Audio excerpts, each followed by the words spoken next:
Welcome to Alchemy with Xerophayze, and welcome back to the AI Toolbench. This is the series where I take a practical look at the software that helps us install, run, and actually use AI tools without pretending every setup is effortless. Today we're looking at Pinokio. By the end of this video, you'll know where to get it, how the interface is organized, how to evaluate a project before you install it, how to run and stop a local application, where the files and logs live, and what update or removal really means. I also want to show you the result first. I installed a tiny verified GRA.do project, launched it locally, sent it a real input, got a real output, stopped it, and checked its maintenance controls. This is not a paid advertisement or sponsored promotion. I'm showing Pinokio because I use this kind of software, find the approach useful, and want to give you an honest look at what it simplifies, where it can frustrate you, and where you still need to use judgment. The easiest way to think about Pinokio is as a friendly front end for executable automation. A lot of open source projects assume you're comfortable cloning a repository, installing Python or Node, creating an environment, downloading dependencies, starting a server, and remembering which terminal window belongs to which app. Pinokio turns those steps into scripts with buttons, status, logs, and a built-in browser. That can feel like an app store, but it is not the same trust model as an app store. Underneath the interface, scripts can still download files, install packages, run shell commands, and start local services. That's the power of the tool, and it is also the reason you should pay attention to the source. Pinokio's official documentation describes it as a browser for installing, running, and automating applications and models. I think of it as a workbench. It gives a project a repeatable place to live, a launcher, a terminal, and enough organization that I don't have to memorize every setup command. Start with the official Pinokio site or the official Pinokio computer repository on GitHub. I would not search for a random download mirror and hope that the first installer is legitimate. On Windows, download the signed installer from the official release path, run it, and choose the Pinokio home location deliberately. The application itself is not the part that usually consumes the most space. The projects, Python environments, CUDA libraries, models, and generated files are what grow. On this machine, the Pinokio home is on a large secondary drive, which keeps those app folders away from the system drive. Your location can be different, but write it down. The important relationship is simple. Pinokio keeps its managed binaries under its home and installed project launchers under the API folder inside that home. First launch may prepare bundled tools such as Python, Git, Node, or package managers. Let that initialization finish before installing a project. If the app offers an update, read the release information and avoid changing the launcher in the middle of an important production job. Once Pinokio opens, Home shows the applications already installed in this Pinokio home. Each row gives you the project name, location, description, and quick controls. Explore is where you discover projects from the community directory. In some versions or older tutorials, you may hear this called Discover. The job is the same. Find a launcher, inspect its page, and decide whether it belongs on your machine. Create is for authoring your own launcher. Ask adds an assistant surface. The Manage group exposes checkpoints, tools, plugins, tasks, skills, and logs. Settings controls the Pinokio application itself, including its home and runtime behavior. Inside an installed application, Run is the normal launcher view. Dev exposes the scripts and terminals. When a service starts successfully, Pinokio can detect the local address and offer an Open Web UI button. The terminal is not decorative. It is where you confirm what command ran, which environment was activated, which port opened, and whether a failure is actually an application error or just a missing dependency. Before installing anything, slow down for 1 minute and look at the evidence. On the project page, check the repository URL, the owner, the description, the available platform check-ins, recent activity, and whether the launcher is marked installable or featured. Pinokio's repository says Discover entries are vetted and that the project reviews script paths, isolated environments, packages, and the upstream repository. That is a meaningful trust signal. It is not a magic guarantee that software can never change. that an upstream dependency can never be compromised, or that a project is appropriate for your data. Remember what the script is allowed to do: download files, install libraries, run commands, make network requests, and start services. If a launcher asks for credentials, wants administrator access without a clear reason, writes outside the Pinokio home, downloads an unexpected multi-gigabyte payload, or points to a source you cannot evaluate, stop. Do not paste API keys into a terminal because a random README told you to. For important work, back up the app's outputs and configuration before updating. Reviewed is better than unknown. Reviewed is not the same as risk-free forever. For this walkthrough, I chose Hello World Gra DO because it keeps the focus on the Pinokio workflow. The project page identifies the repository and verified owner, and the launcher has Windows check-ins.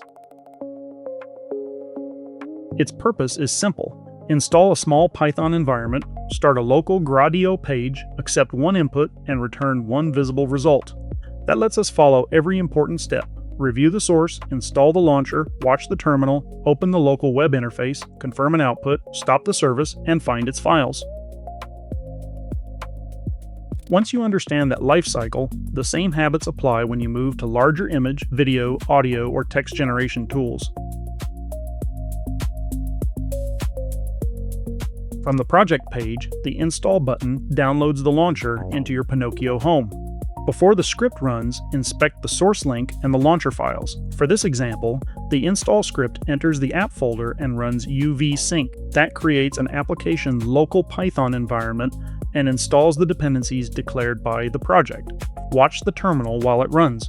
You should see the working directory stay inside the project's folder, a dependency resolver do its work, and the command return without an unresolved error. The install is successful when the application moves from an install state to a start state. Pinokio also exposes the local folder so you can confirm what was created. Here, the project occupies under 200 megabytes while running, uses no video memory, and keeps its environment inside its own app directory. Do not assume every project will be that small. Image and video tools can need several gigabytes of Python and CUDA libraries before you download a single checkpoint. The terminal gives you that information early. If the numbers or destinations do not match your expectations, stop and investigate instead of clicking through blindly.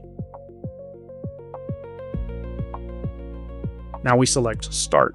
Pinokio activates the project's local environment and runs its start script. The terminal shows the exact command and reports a local URL. When Pinokio detects that address, Open Web UI appears. The application opens in a browser view on this computer. It is not automatically a public website. In the demo, I entered the name Viewer, clicked Say Hello, and the application returned Hello Viewer. That result is intentionally simple, but it proves the full chain. The launcher started the correct environment, the server bound to a local port, the interface accepted input, and the app returned output. Then I went back to Pinokio rather than closing random terminal windows. The app row and manager both show whether the service is running. If a real AI interface loads, but generation fails, check its terminal first. A healthy web page only proves the front end started. It does not prove the correct model downloaded, the GPU backend loaded, or the workflow itself is valid. Stopping an application is different from deleting it. Use the stop control in the Pinokio manager and confirm that the local service disappears from the running state. The files and environment remain, so start can bring it back later. The terminal and logs are where you review the last run, including the working path, activated environment, port, warnings, and errors. File Explorer opens the app's managed folder. That is where you identify outputs, configuration, models, and any data you need to preserve. Update generally synchronizes the launcher or its dependencies according to the project's update script. In this demo, Update runs the same dependency synchronization inside the app folder. For a larger project, I would stop the service, copy irreplaceable outputs or configuration, read the upstream changes, and only then update. Reinstall can rebuild dependencies. Reset usually returns the project toward its pre-install state. Delete removes the launcher folder. Those actions can remove app local data, so verify the exact target and do not treat a reset button like a harmless refresh. Pinokio keeps apps organized, but it cannot know which files are precious to you. So what can you actually run through Pinokio? The current official catalog is much broader than image generation. At the time of this recording, its filters include image generation, video generation, text-to-speech, music, audio, agents, utilities, and 3D tools. Think of Pinokio as a common launcher for very different local projects, not as one model family. For images, the current catalog includes launchers such as Invoke, Focus, Forge, OmniGen, and other stable diffusion or identity-preserving tools. Each listing shows its source, platform check-ins, and GPU badges, which matter because a launcher that works on Windows with NVIDIA hardware may not have the same support on AMD or Apple Silicon. For video, you can find projects such as Maestro, Cog Studio, Hunyuan Video, and FramePack. Audio and speech options include TTS Story, QWin 3 TTS, VoiceBox Stable DAW, and Song Generation Studio. The catalog also reaches into local language models, transcription, AI agents, 3D, and utilities. That variety is Pinokio's strength, but it also means every package has a different resource footprint, license, upstream maintainer, and level of maturity. Treat these names as examples, not blanket recommendations. Open the project page, read the description and source, check the platform and GPU evidence, and watch the install terminal before committing disk space or important data. Pinokio gives them a common place to install, run, stop, and inspect. It does not make every project identical or risk-free. The practical takeaway is straightforward.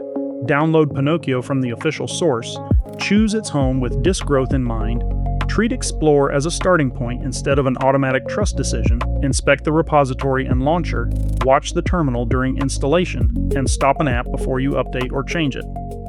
The honest limitation is that one click does not mean zero complexity. It means the complexity is packaged and visible in a more manageable place. For your next experiment, pick one small verified project, check its source and expected download size, run one real result, stop it, and find its files before installing anything larger. Then let me know in the comments which tool you want on the next AI Toolbench. Subscribe to Alchemy with Xerophayze for practical AI tutorials that show the useful parts, the rough edges, and the decisions that actually matter.